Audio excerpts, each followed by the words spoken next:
Hi, I'm Christy, the Motive Guide, and I'm an Enneagram coach. And I just wanted to take a few minutes to explain some of the parts of the Enneagram.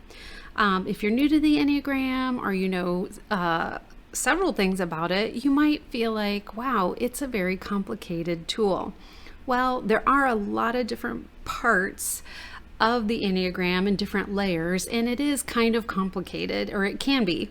And I like to think of it as a complicated tool for complicated human beings because there's a lot of layers to us, there's a lot of different parts. And so the Enneagram can bring a lot of light and language and understanding to the different parts of us. So hopefully you'll find this video helpful as I try to explain a couple of the different parts of the Enneagram. First of all, I want to explain the term Enneagram. Ennea means 9 and gram means drawing. So you can see how this relates to the Enneagram symbol. You have the 9 different types on the 9 different points of the symbol, and that's why it's Ennea, 9 gram drawing.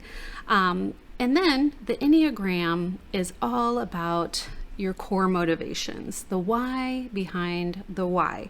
So when you hear people talk about core motivations, they're really talking about your core or basic fear and core or basic desire. So the core fear is something that you're subconsciously, like not even thinking about, going away from, avoiding. It's not necessarily I'm terrified of that. I mean, it could be, but a lot of times we don't even think of it that way. As I'm afraid of that, you just think, I'm avoiding that. I'm doing whatever I can to move away from that situation or that thing. So that's the core fear. The core desire is the flip side of that. It's what you're going towards, you're working to achieve. And like I said, you don't even think about it. It's just an automatic thing in your life. You're chasing after your core desire.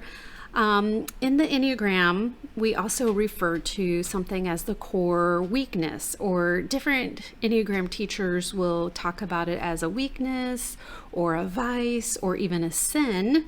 And each different type has a different thing that they struggle with.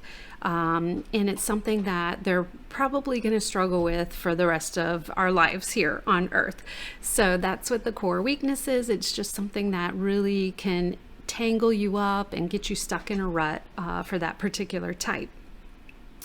There's also the core longing, and you can kind of group this in with the core motivations. And this relates back to childhood messages, and it's something that your heart just longs to hear. And there's a core longing or something that your heart longs to hear, and it's a different thing for each of the 9 types. So you could stop right there with the core motivations with the Enneagram and just focus on those core motivations because it takes a lot of work and a lot of self-awareness and self-reflection to just figure those out. But with the Enneagram, there are other layers. Another thing that we talk about a lot are the wings. So the wings are going to be the number directly in front of and behind your core or your main type. So with those motivations that we just talked about, you may identify with parts of multiple numbers, but you should be able to go back to one core or dominant type.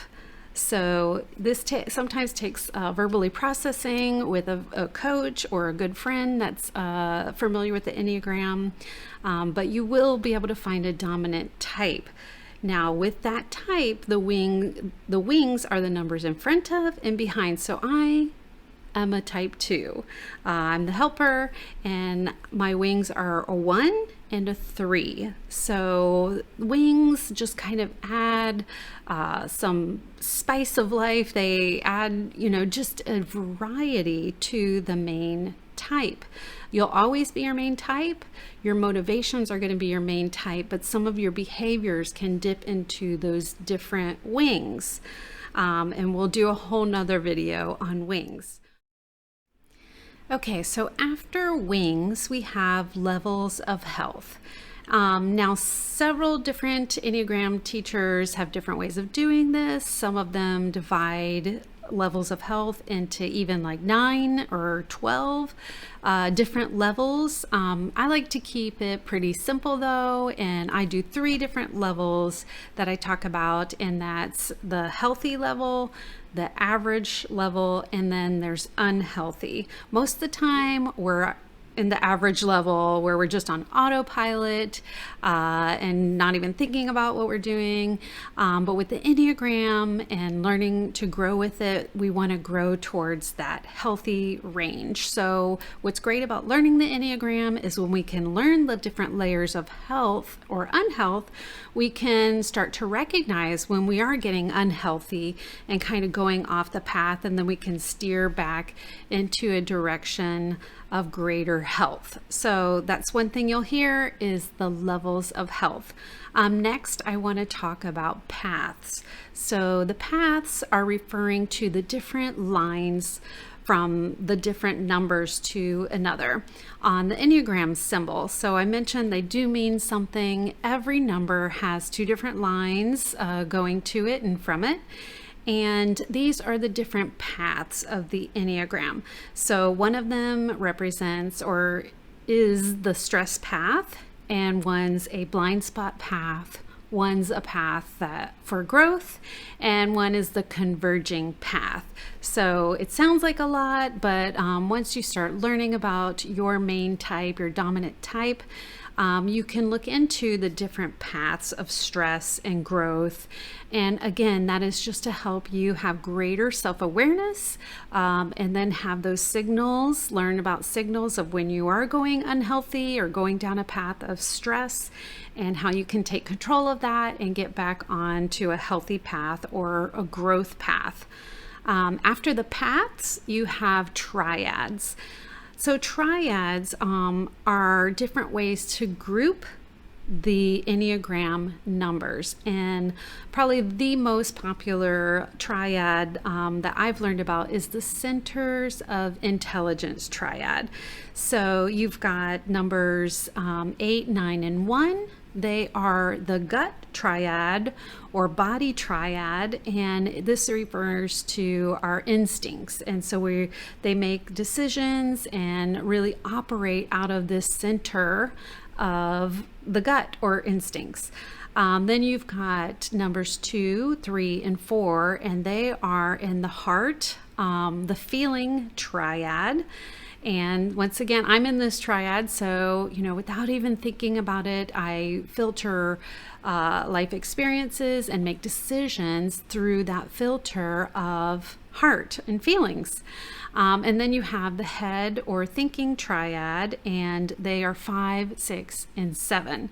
So what's great about learning about this, the centers of intelligence, is once you learn your main type, like I mentioned, I'm a 2, I'm going to want to try to balance out my feelings with thinking and my instincts. So if I'm going to make a big decision, I might do an exercise like actually handwriting or typing out pros and cons to that decision, so I can think about it more and kind of get it out of just my feelings. Of course, I'm going to think that my feelings are thinking, but it takes some training and some exercise to get out of that mode.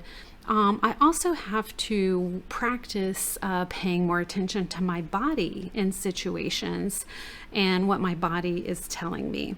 So that's kind of an example of the triads, the center of intelligence, and how that works with the Enneagram.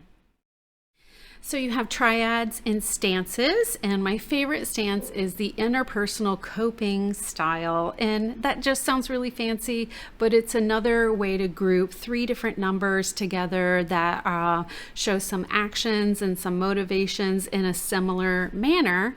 And once again, it can be complex, but it also, when you hear about it and study that particular layer of the Enneagram, it can help you determine your main or dominant type. So the triads and the stances can really help with self-development. It can also help you figure out your main type. All right, the last part of the Enneagram I want to talk about is the instinctual subtypes. So every number 1 through 9 has 3 different subtypes, instinctual subtypes, and it's self-preservation, social, or sexual, 1 to 1. You'll hear those terms is either sexual or 1 to 1. Those terms are interchangeable. And this requires a whole video on itself, but just know that if you're having a hard time figuring out your dominant type, looking into the instinctual subtypes, social, sexual, 1 to 1, or the self-preservation, looking into those 3 subtypes might possibly help you figure out your main Enneagram type. Whew, that is a lot of information. Really though, if you go back to the core motivations, the core motivators of each type and just look at that part of the Enneagram, you can learn so much about yourself and others. So I've really thrown out a lot of different terms. I hope this helps you understand the Enneagram a little bit better. But like I mentioned, just always go back to the core motivations. If you're having a hard time discovering your main type, you can always take my free assessment at themotiveguide.com. Assessments only get you so far, so I really recommend a typing session. I do typing sessions where we dive into these different parts and we take a look at the triads, the stances, and the core motivators and help you discover your main Enneagram type. And after that, I do 5 sessions where we deep dive into that main type and we talk about these parts. We talk about the levels of health, the path, the wings, all of these different things, and relate it back to your main type and help you learn what that means and how you can grow from it. So I hope that helps. If you have any questions or want to hear more about one of those specific types, just put it in the comments below. Until next time, bye.